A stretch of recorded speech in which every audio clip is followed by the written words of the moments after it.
Salut les amis, j'espère que vous allez bien. Vous avez kiffé ma vidéo qui expliquait comment les musiques pouvaient nous faire peur. D'ailleurs, pour ceux qui ne l'ont pas vu, vous pouvez la retrouver en cliquant juste ici. Et vous m'avez demandé en commentaire de refaire ce concept sur les autres émotions que pouvait nous procurer la musique. Bienvenue donc dans ce nouvel épisode qui va nous expliquer pourquoi et comment la musique peut nous rendre joyeux ou triste. Si je fais un seul et même épisode sur ces deux émotions, c'est parce que celles-ci sont opposées. Et donc, une méthode utilisée pour rendre une musique joyeuse sera finalement la même méthode, mais à l'opposé, pour rendre la musique triste. Je vais vous expliquer dans cette vidéo les ingrédients qu'il faut pour qu'une musique vous rende joyeux. Et donc, à chaque fois, son contraire pour que la musique vous rende triste. Et les ingrédients, les voici. À commencer par le numéro 1, le rythme. Plus une musique sera rythmée, plus elle vous rendra heureux. Car une musique rythmée entraîne le corps, l'invite à danser, ou au moins à taper du pied ou à shaker de la tête. Dans tous les cas, ça défoule, ça rend heureux. D'ailleurs, une musique rythmée va souvent de pair avec une chorégraphie. Et une chorégraphie, on le sait tous, c'est ce qui rassemble les gens qui écoutent la même musique en même temps. Sans même se connaître, ils dansent ensemble, se regardent, se sourient et font les mêmes pas. Mais là, je ne vous apprends rien, hein. Vous envoyez une Macarena, vous allez voir que tout le monde vient et danse la Macarena en même temps sans se connaître. Et dernièrement, c'est la même chose avec Jérusalem. Et donc bien sûr, par opposition, moins il y a de rythme, plus la chanson paraît triste. D'ailleurs, les chansons qui nous rendent tristes la plupart du temps sont souvent des ballades ou des slows, donc des chansons avec un rythme lent. Pour mieux se rendre compte que le rythme est très important, il suffit de prendre une même chanson qu'on connaît au tempo rapide, comme Gangnam Style, hyper joyeux, et qu'on la met en version lente, guitare-voix, ça donne ça. Femme sexy.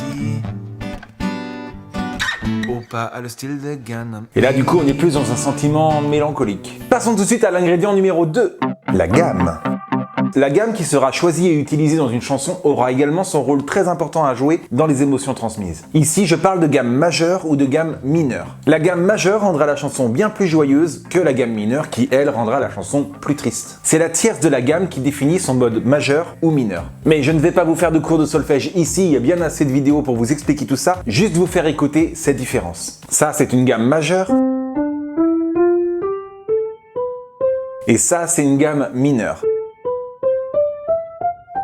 Et on l'entend encore mieux sur un accord. Ça, c'est un accord majeur.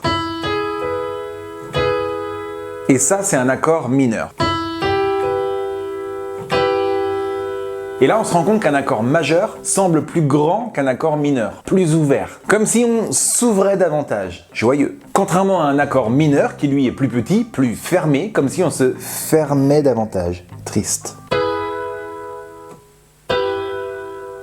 Bon alors bien sûr, avant d'aller plus loin dans la vidéo, je voudrais juste rappeler qu'il existe des contre-exemples. Il y a des chansons également en mode mineur qui nous rendent joyeux et des chansons en mode majeur qui nous rendent tristes. Mais c'est loin d'être la majorité. Afin d'encore mieux se rendre compte de la différence que procure une gamme majeure ou une gamme mineure, il suffit d'écouter une même chanson jouée dans les deux versions.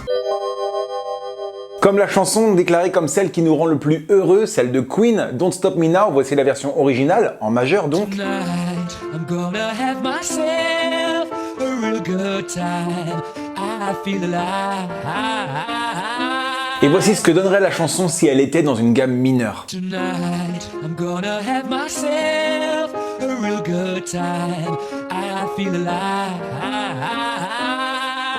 Ah oui, on se rend compte que la joie s'est un petit peu estompée. Mais passons tout de suite à l'ingrédient numéro 3, les paroles. Pour accentuer le côté joyeux d'une chanson, rien de tel que des paroles positives, ou négatives pour accentuer le côté triste. Même si ce critère est moins systématique, surtout si la chanson est dans une langue étrangère qu'on ne comprend pas, des paroles positives aideront quand même à rendre heureux. Et ça va de pair avec l'interprétation. Ça, c'est le point numéro 4. L'interprétation.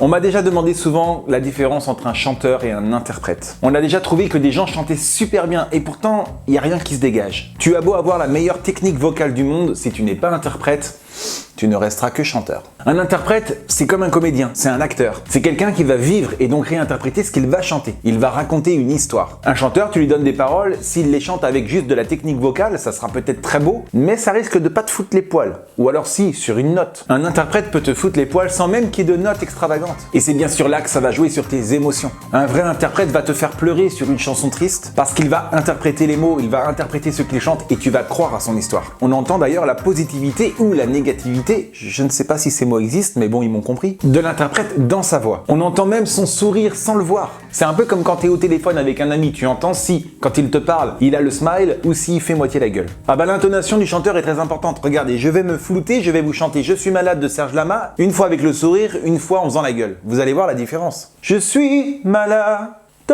je suis malade.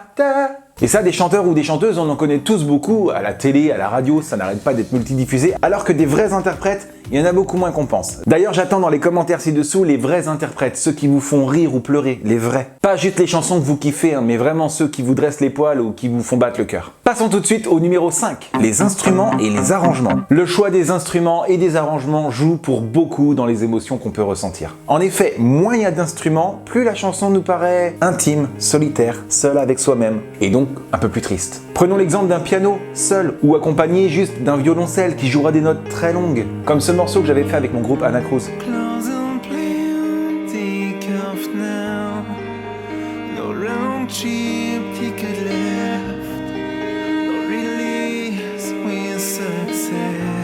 Ah bah là, on est beaucoup plus dans la mélancolie, la peine, la tristesse que dans la joie. A l'inverse, tu prends des percussions endiablées, tu rajoutes des trompettes et plein d'instruments et ça y va, et là tu fais la danse de la joie. Ok, on se calme, voici l'ingrédient numéro 6. L'environnement.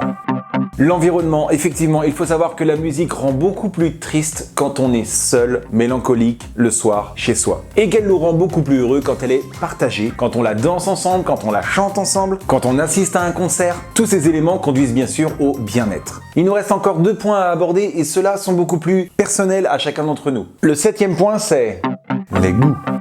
Alors oui, c'est propre à chacun selon les goûts musicaux que chacun a. Mais il faut savoir que quand on écoute une musique qui nous plaît, notre cerveau libère de la dopamine. Et la dopamine, c'est une des nombreuses substances chimiques qu'on a dans notre cerveau et qui influe directement sur notre comportement. C'est ce qui nous procure une sensation de plaisir. Alors forcément, écouter une musique qui nous plaît nous rend heureux. Et enfin, le dernier point, le 8e, la mémoire. La mémoire de chacun joue aussi beaucoup dans l'effet que nous procure la musique. Si on entend une chanson qu'on connaît déjà, des zones de notre cerveau s'activent, développant encore une fois de la dopamine. Et ça, les radios populaires le savent, avec leur multidiffusion qui ancre les chansons dans notre cerveau. Et même si ce sont des chansons que vous ne pouvez plus entendre aujourd'hui parce que vous en avez marre de les entendre, attendez quelques années et vous verrez. Dans 15-20 ans, quand vous réentendrez une chanson que vous n'aviez plus entendue depuis, votre cerveau vous plombera de nostalgie et vous ne pourrez pas vous empêcher de décrocher un petit smile. Preuve en est avec les plus vieux d'entre vous qui réécoutent des tubes des années 70 ou 80 aujourd'hui. Il y a peut-être une question que certains d'entre vous se posent. Si on sait que certaines musiques rendent tristes et qu'on sait lesquelles à l'avance, pourquoi on les écoute? Les musiques qui regroupent tous les ingrédients qu'on a cités dans cette vidéo provoquent la peine, le chagrin, la mélancolie, mais ce sont des sentiments qui font du bien. On écoute une musique triste parce que ça peut nous aider à surmonter une situation difficile. Et un sentiment triste libère dans notre cerveau de la prolactine. Oh là là, mais qu'est-ce que c'est que ça encore? Alors ça y est, les vidéos de Franck Cotty, ça devient de la vulgarisation scientifique. Non, t'inquiète, si la dopamine c'est l'hormone du plaisir, la prolactine c'est l'hormone du réconfort. C'est simple. C'est simple. Et puis une musique triste, ça nous emmène sur des émotions qui ne sont pas forcément tristes. La nostalgie, l'apaisement, la tendresse, la consolation. Tout est compris. Pour terminer, sachez qu'un docteur en neurosciences, Jacob Jolige, a fait une étude sur les émotions joyeuses que procure la musique et, grâce à une formule mathématique reprenant tous les ingrédients que j'ai cités dans cette vidéo, a établi une liste de chansons qui donnent la patate. Chansons qu'il vous faut donc obligatoirement ajouter à votre playlist si vous voulez être plus heureux dans la vie. Bon, sinon, il n'y a pas que la musique qui peut rendre heureux. Par exemple, un pouce en l'air sous la vidéo, ça peut me rendre heureux. Bon, dites-moi en commentaire si juste après cette vidéo, vous allez écouter une musique joyeuse ou une musique triste. Quant à moi, je vous dis à très bientôt pour une prochaine vidéo. Je vous kiffe les amis. Ciao!